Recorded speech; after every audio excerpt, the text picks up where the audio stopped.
เขาขันที่นั่นพี่เวงให้ลูกเขาเนี่ยลูกเขามันจะขันยังกบบ่มีขนาดบ่ล็อกลงไปแล้วเลยเอาปุ้ย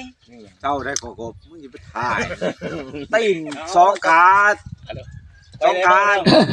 จะอวยพรขนาดนี้สวัสดีตอนบ่ายด้วยพี่น้องเด้อเนาะตอนบ่ายแล้วบ่ายวุ้งสองมุ้งเลยเนาะมันสองมุ้งปลายเนี่ยสวัสดีตอนบ่ายวุ้ทุกคนเอาอวยพรปีใหม่ปีใหม่2026ด้วยพี่น้องเด้อใกล้จะมาถึงแล้วก็ขออวยพรนะท่านที่ขาจะมีสุขภาพแข็งแรงชอบห้องที่ขาจะมีอายุบรรณาสุขาภระเนาะความเลยคณะทุอาจารย์เฮาวัตถุพานที่เขาห่วงในที่นี้นะจะมีแต่ความสุขความสบายใจด้วยพี่น้องเด้อปีใหม่มาฮอดแล้วอัปเดตสิ่งใหม่ๆด้วยเพิ่นว่ามีแนวยาวๆว่าเพิ่นว่าเอาต่อไปสู่หลายสิบกว่าบทเพลงเนาะมวนกับพนักงานเด้อเนาะ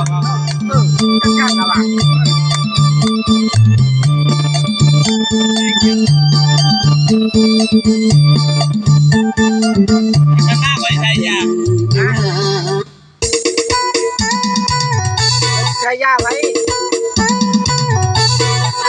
เอาวันน้ำกันด้วยพี่น้องเด้อขอมือเด้เอาปีใหม่ปีนี้ขอให้ทุกท่านมีแต่สุขภาพเข้มแข็งเด้อแข็งแรงอยู่ที่ยาวๆนะพี่น้องเด้อ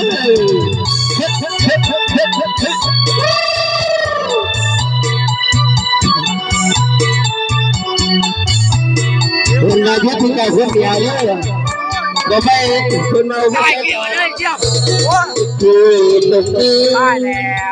พี่น้องคนเดียวก็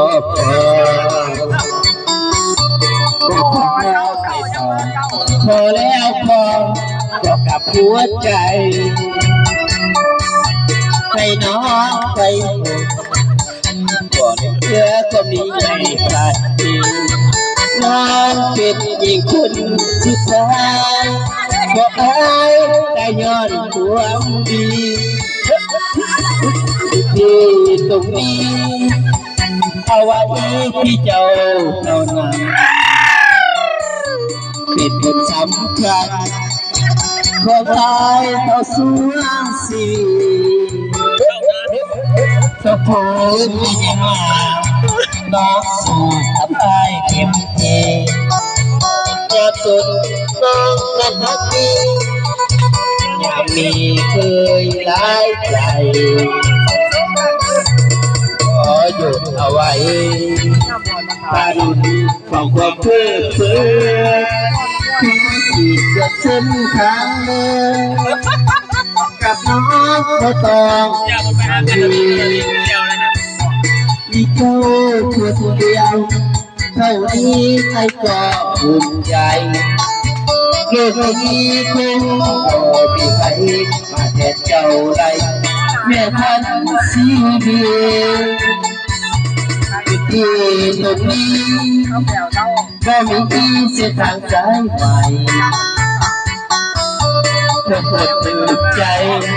เก็บเอาเนี่ยก็มีเรื่องคนดังด้วย